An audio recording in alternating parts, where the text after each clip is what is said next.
Hello everyone, welcome back to my channel Zoologist AK. Today we are going to discuss about blood, that is fluid connective tissue, in the topic structural organisation in animals. तो हम blood की बात कर रहे हैं। Blood क्या है? हमारा कनेक्टिव टिश्यू है। कनेक्टिव टिश्यू क्या करता है? डिफरेंट ऑर्गन्स को, टिश्यू को कनेक्ट करता है। क्या करके? ब्लड सप्लाई करके, न्यूट्रिएंट की सप्लाई करके। ठीक है, तो जो ब्लड होता है वो क्या है? फ्लूइड कनेक्टिव टिश्यू है। हमने पढ़ा था कि कनेक्टिव टिश्यू में तीन चीज़ें होती हैं। एक होता है मैट्रिक्स, ठीक है, एक होती है उसमें कॉमन सेल्स होंगी अलग अलग, जैसे फिब्रोब्लास्ट सेल्स होगी, लिम्फोसाइट्स होगी, मैक्रोफेजेस होगी, मोनोसाइट्स होगी। और एक होते हैं फाइबर्स, कि उनमें तीन चीज़ें होती हैं, कॉमन होती है, collagen fibre and elastin fibre. ठीक है, बट जो एक फ्लूइड कनेक्टिव टिश्यू है, डेट इज ब्लड, ब्लड के अंदर यहाँ पे फाइबर नहीं प्रेजेंट होते, जो कि कनेक्टिव टिश्यू की क्या है, एक करेक्टरिस्टिक्स है। वो यहाँ पे अब्सेंट होते हैं। क्या अब्सेंट होते हैं? टिश्यूज, फाइबर्स, कोलेजन और इलास्टिन फाइबर यहाँ पे नहीं होंगे। ब्लड वाटर से हैवी होता है और ब्लड की जो टेंसाइल स्ट्रेंथ होती है वो भी ज़्यादा होती है। और हम बोलें कि विस्कोसिटी जो होती है ब्लड की, वो भी ज़्यादा होती है। विस्कोसिटी होती है कि जब कोई भी लिक्विड फ्लो कर रहा है तो उसमें फ्लो करते टाइम्स उसकी लेयर उसमें कितना फोर्स एक्सर्ट करिए जिसकी वजह से वो कम फ्लो करे। तो वाटर ज़्यादा फ्लो करता है, ब्लड कम फ्लो करता है, तो ब्लड की विस्कोसिटी क्या होती है? कम होती है। इसका pH कितना होता है? 7.4 के आसपास होता है। अब ब्लड की कंपोजिशन की बात करें तो ब्लड के अंदर ब्लड सेल्स पाई जाती हैं, ब्लड प्लेटलेट्स और प्लाज्मा। इन तीन चीज़ों से मिलकर ब्लड बना होता है। ठीक है, ब्लड सेल्स भी डिफरेंट टाइप की होती हैं। एरिथ्रोसाइट्स, जिसको हम क्या बोलते हैं? रेड ब्लड सेल्स बोलते हैं, आरबीसीज। ल्यूकोसाइट्स, जिसको हम डब्ल्यूबीसी बोलते हैं, वाइट ब्लड सेल्स बोलते हैं। और जो ल्यूकोसाइट्स होती हैं उनको भी फर्दर हम क्लासिफाई करते हैं ग्रेनुलोसाइट्स और ए ग्रेनुलोसाइट्स में। ग्रेनुलोसाइट्स जिनके अंदर ग्रेन्यूल्स प्रेजेंट होते हैं, यहाँ पे जो न्यूक्लियस होता है वो ग्रेन्यूल्स की फॉर्मेशन कर देता है। और ए ग्रेनुलोसाइट्स में ग्रेन्यूल्स नहीं पाए जाते। तो ग्रेनुलोसाइट्स के टाइप्स होते हैं न्यूट्रोफिल्स, इओसाइनोफिल्स एंड बेसोफिल्स। NEB मतलब N से न्यूट्रोफिल्स, E से इओसाइनोफिल्स, B से बेसोफिल्स। ए ग्रेनुलोसाइट्स के टाइप होते हैं मोनोसाइट्स एंड लिम्फोसाइट्स। ठीक है, तो हमने क्या पढ़ा कि जो ब्लड है वो तीन चीजों से मिलकर बना होता है, ब्लड सेल्स, ब्लड प्लेटलेट्स और प्लाज्मा। तो सबसे पहले हम किसकी बात करेंगे? ब्लड प्लाज्मा की बात करेंगे। जो प्लाज्मा होती है, प्लाज्मा क्या है? लिक्विड पार्ट है, लिक्विड पार्ट है ब्लड का, जो 55% अबाउट 55% बनाती है ब्लड के वॉल्यूम का। ठीक है, अब प्लाज्मा के अंदर क्या क्या पाया जाता है? प्लाज्मा के अंदर 3 क्लासेस होती हैं प्लाज्मा प्रोटीन की, जिसमें सीरम एल्ब्यूमिन आता है, सीरम ग्लोबुलिन आते हैं। ग्लोबुलिन क्या करते हैं? एंटीबॉडी की फॉर्मेशन करते हैं, एंटीबॉडीज की फॉर्मेशन करते हैं जो हमें इम्यून रिस्पॉन्स प्रोवाइड करती है। ठीक है, और फिब्रिनोजन किस में रोल प्ले करता है? ब्लड क्लोटिंग में मेन रोल प्ले करता है फिब्रिनोजन। तो एल्ब्यूमिन्स एंड ग्लोबुलिन्स क्या ट्रांसपोर्ट करते हैं? थायरोक्सिन और आयरन और थायरोक्सिन को ट्रांसपोर्ट करते हैं। ग्लोबुलिन एंटीबॉडीज बनाता है। IG से हम इम्यूनोग्लोबिन पढ़ सकते हैं, immunoglobulin IgG, IgM, IgA, IgI, ये सारी क्या है? हमारी एंटीबॉडीज हैं। ठीक है, प्लाज्मा एक एसिड बेस बफर का काम भी करता है। एसिड बेस बफर का मतलब क्या है? कि ना तो हमारी बॉडी में एसिड ज़्यादा होने देता, ना बेस ज़्यादा होने देता, pH बैलेंस करता है। ठीक है, pH को बैलेंस करता है, इसलिए ये act as a acid base buffer. अब जो प्लाज्मा है, प्लाज्मा जो है वो 55 to 60% पार्ट फॉर्म कर रही है किसका? ब्लड का। ये बात हम डिस्कस कर चुके हैं। अब जो कंपोजिशन है प्लाज्मा की वो कैसी होती है, मतलब इसके अंदर जो अलग अलग चीज़ें होती हैं वो कितने % होती हैं, कितना इसका पार्ट बनाती हैं, वो हम समझेंगे। तो जो प्लाज्मा होती है उसके अंदर वाटर होता है 90 to 92%। ठीक है, मतलब देखो ब्लड है, ब्लड के वॉल्यूम में 55% प्लाज्मा है और 55% प्लाज्मा के अंदर 90 to 92% क्या है? हमारे पास वाटर है। इसके अंदर कुछ मिनरल सॉल्ट्स होते हैं, जैसे calcium, bicarbonate ions, phosphorus, sulphate ions, sodium, potassium, calcium, iron and magnesium. इसीलिए ये किसकी तरह एक्ट करती है? एसिड बेस बफर की तरह एक्ट करती है, क्योंकि इसके अंदर आयन प्रेजेंट होते हैं। ठीक है। जो ब्लड का बफर है वो क्या है, सोडियम बाइकार्बोनेट। NaHCO3 को क्या बोलते हैं, सोडियम बाइकार्बोनेट या सोडियम हाइड्रोजन कार्बोनेट भी बोल सकते हैं। ठीक है। इसके अंदर न्यूट्रिएंट्स पाए जाते हैं। न्यूट्रिएंट्स में क्या होता है, हमारे लिपिड्स का, कार्बोहाइड्रेट्स, विटामिन, प्रोटीन, ये सारे न्यूट्रिएंट प्लाज्मा के अंदर होते हैं। प्लाज्मा में प्रोटीन होते हैं, जैसे एल्ब्यूमिन 4.4% पार्ट फॉर्म करता है इसका। ग्लोब्युलिन जो एंटीबॉडीज की फॉर्मेशन करेगा 1.5% पार्ट होता है। इम्यूनोग्लोबिन एंड प्रोथ्रोम्बिन जो थ्रोम्बिन में कन्वर्ट होता है, एंड फिब्रिनोजन, ये सब क्या है, ये क्लोटिंग फैक्टर है। ये क्या है, क्लोटिंग फैक्टर हैं जो क्लोटिंग में मेजर रोल प्ले करेंगे। तो इम्यूनोग्लोबिन, प्रोथ्रोम्बिन एंड फिब्रिनोजन ये प्लाज्मा का 0.3% पार्ट फॉर्म करते हैं। कितना पार्ट फॉर्म करते हैं, 0.3%। अब इसके अंदर कुछ डिफेंस कंपाउंड होते हैं। डिफेंस क्या, जो हमें इम्यूनिटी प्रोवाइड करते हैं किसी भी फॉरेन बॉडी से फाइट करने के लिए, किसी भी पैथोजन से फाइट करने के लिए, जैसे immunoglobulin and lysozyme. Lysozyme is an enzyme जो क्या करता है, बैक्टीरिया की पेप्टाइडोग्लाइकिन जो सेल वॉल होती है, क्या, पेप्टाइडोग्लाइकिन, उसको तोड़ देता है। अब सेल वॉल को तोड़ देगा तो बैक्टीरिया क्या हो जाएगा, खत्म हो जाएगा। तो लाइसोजाइम एंड इम्यूनोग्लोबिन्स क्या करते हैं, एक डिफेंस कंपाउंड है जो प्लाज्मा के अंदर पाए जाते हैं। इसमें कुछ एक्सक्रीटरी सब्सटेंस होते हैं। एक्सक्रीटरी मतलब जो हमारी बॉडी के अंदर वेस्ट प्रोडक्ट होता है वो भी प्लाज्मा के अंदर प्रेजेंट होता है, जैसे हमारा ammonia, urea, uric acid and creatinine, ये सारे क्या होते हैं, ये वेस्ट प्रोडक्ट होते हैं। ठीक है। डिसॉल्व्ड गैसेस भी प्लाज्मा के अंदर प्रेजेंट होती है, जैसे oxygen, carbon dioxide, nitrogen etcetera.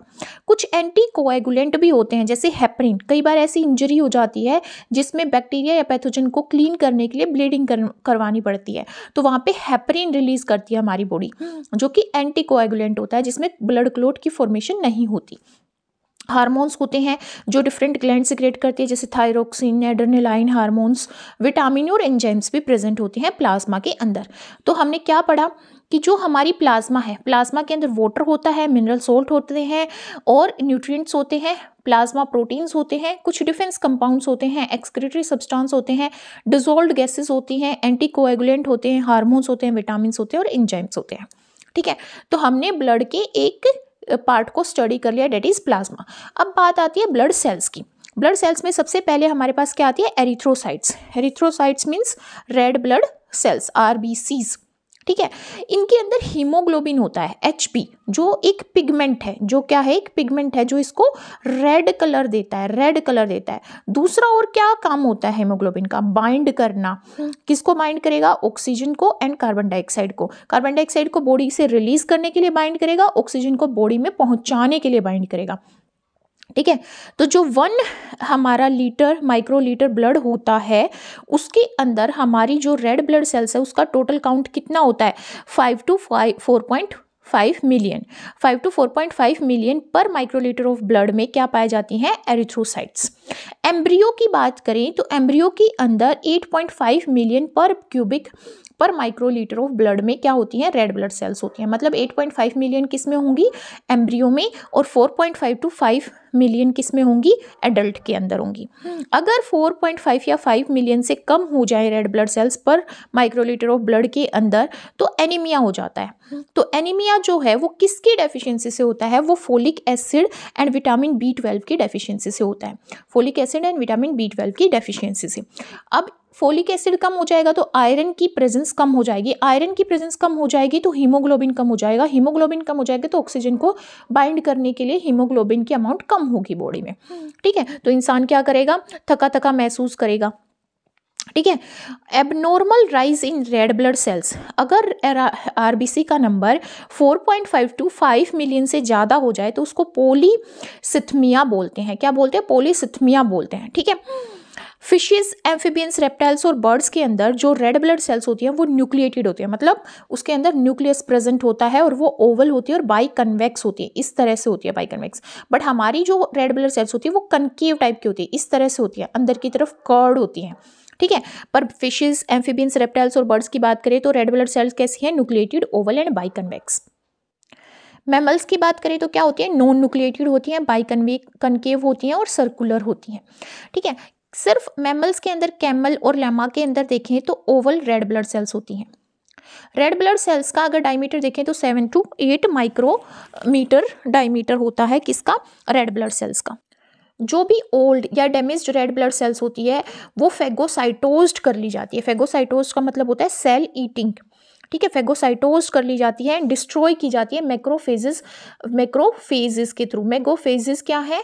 ये स्कैवेंजिंग सेल्स है जो फेगोसाइटिक एक्टिविटी के थ्रू जो भी डेब्रीज प्रेजेंट होती है बॉडी में उसको रिलीज करती हैं। अब जो रेड ब्लड सेल्स हैं उसके अंदर हमने बोला कि उसके अंदर एक पिगमेंट होता है हीमोग्लोबिन। तो जो पिगमेंट पार्ट है उस हीमोग्लोबिन के अंदर एक रिंग होती है, पोरफायरिन रिंग। क्या होती है हीमोग्लोबिन के अंदर? पोरफायरिन रिंग होती है, ठीक है। तो जब हमारी रेड ब्लड सेल्स की लाइफ साइकिल कंप्लीट हो जाती है, लाइफ स्पेन कंप्लीट हो जाता है, रेड ब्लड सेल का लाइफ स्पेन होता है 120 डेज का। कितना होता है? 120 डेज का। तो जब लाइफ स्पेन कंप्लीट हो जाएगा तो जो हीमोग्लोबिन है, हीमोग्लोबिन के अंदर जो पोरफायरिन रिंग है उसको कैटाबोलाइज्ड कर दिया जाएगा, उसको तोड़ दिया जाएगा। और जो उसको तोड़ते हैं तो वो कहाँ पे टूटती है? लीवर के अंदर। इसको कहाँ पे कैटाबोलाइज किया जाता है? लीवर के अंदर कैटाबोलाइज किया जाता है।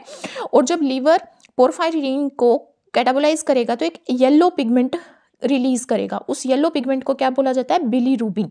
और बिलीरुबिन की जब अमाउंट हमारे यूरिन में ज़्यादा हो जाती है तो हमें जॉन्डिस हो जाता है, पीलिया हो जाता है, ठीक है।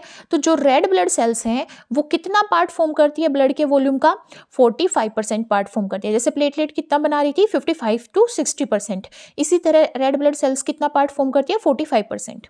लार्जेस्ट आरबीसी जो होती है वो एम्फीबियंस के अंदर पाई जाती है और स्मॉलेस्ट रेड ब्लड सेल्स होती है वो मैमल्स के अंदर पाई जाती है।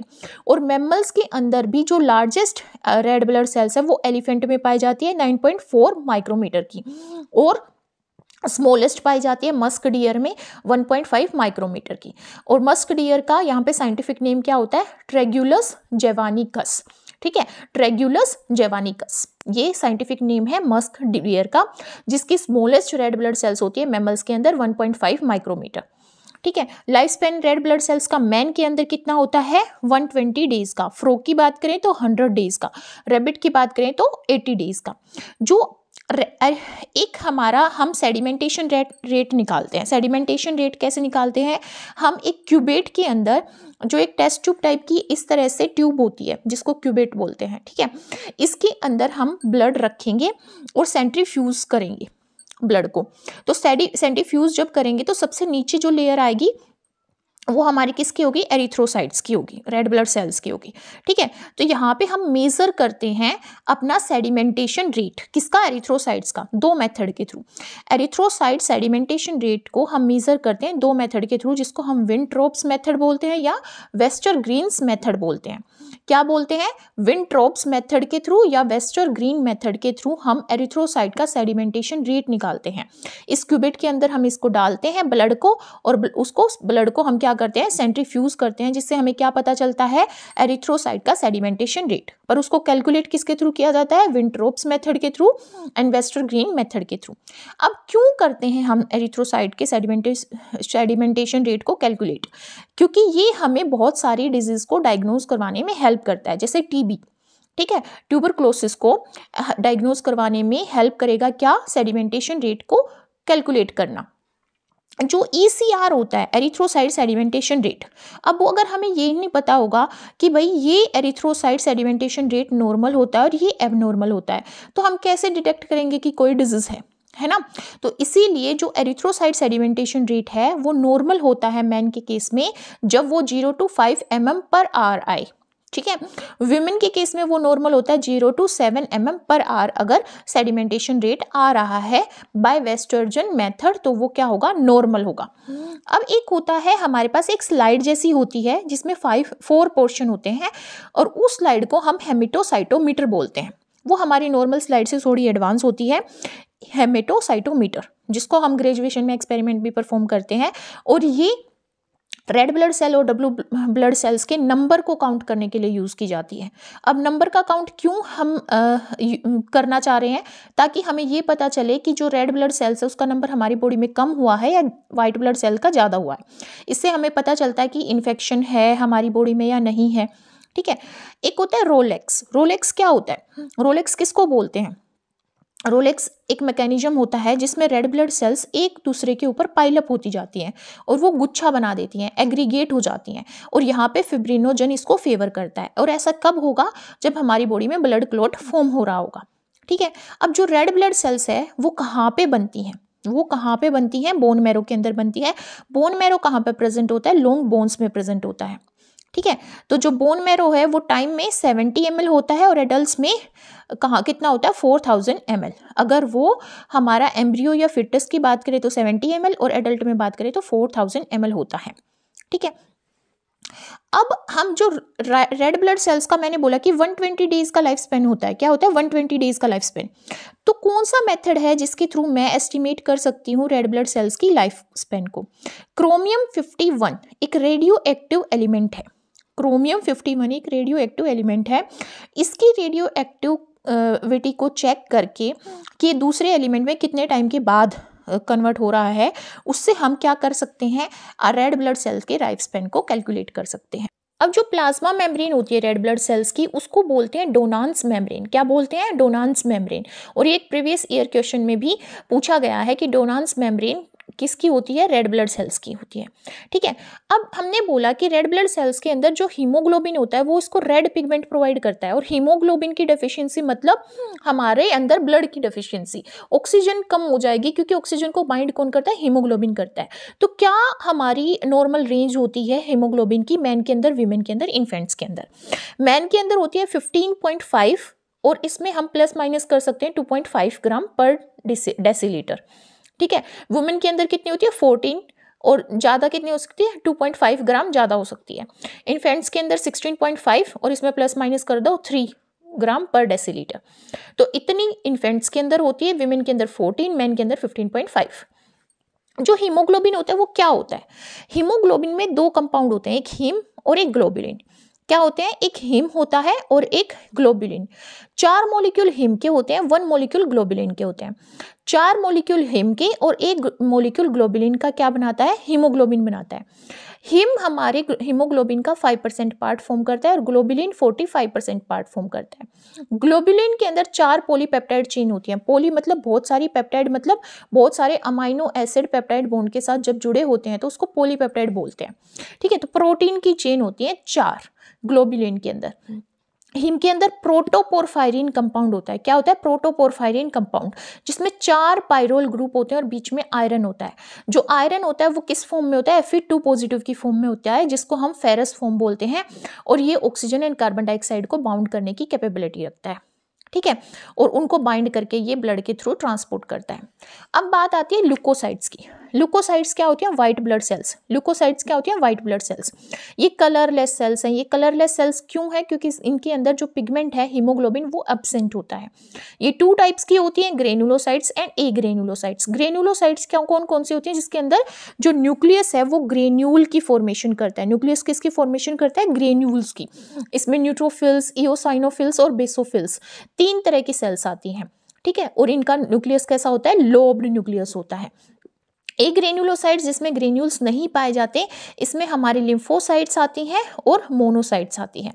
ठीक है, अब नंबर कितना होता है व्हाइट ब्लड सेल्स का हमारे ब्लड के अंदर? तो 5000 पर माइक्रोलीटर ऑफ ब्लड होता है, जो कि बहुत कम है as compare to red blood cells, क्योंकि वो मिलियंस में पाई जाती हैं और ये हमारे थाउजेंड्स में पाई जाती हैं।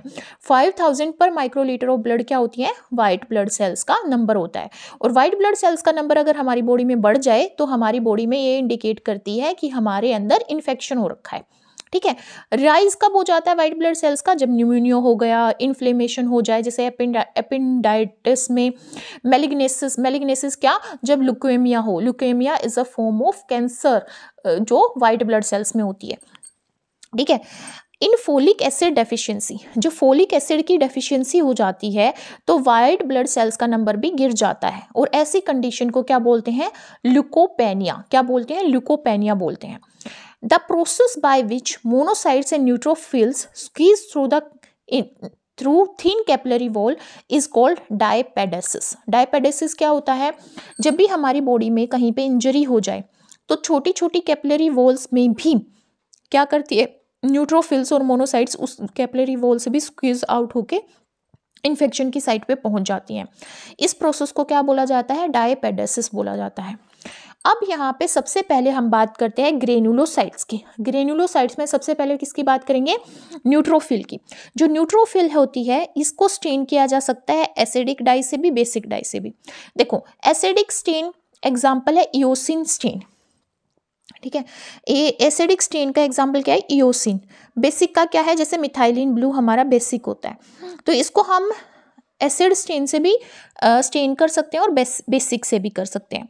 ये लोब्ड न्यूक्लियस ग्रेन्यूल होता है जो 2 से 4 लोब्ड में पाया जाता है। इनका न्यूक्लियस फेगोसाइटोसिस शो करती हैं, सेल ईटिंग शो करती हैं, जो भी डेब्रीज होंगी, डेड सेल्स होंगी, जो भी इन्फेक्टेड सेल्स होंगे उनको ये खा जाएंगी, ठीक है। इनका नंबर ब्लड के अंदर 60 to 75% परसेंटेज में बात कर रहे हैं, तो पर माइक्रोलीटर की बात करें तो 60 to 65% क्या होंगी, न्यूट्रोफिल्स होंगी, जो कि सबसे ज़्यादा नंबर है वाइट ब्लड सेल्स के अंदर। यूसाइनोफिल्स में बाइलोब न्यूक्लियस होता है, 2 लोब पाई जाती है न्यूक्लियस की।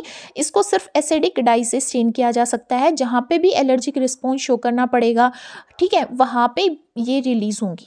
ये हमारे ब्लड का 2 to 3% पार्ट फॉर्म करती हैं।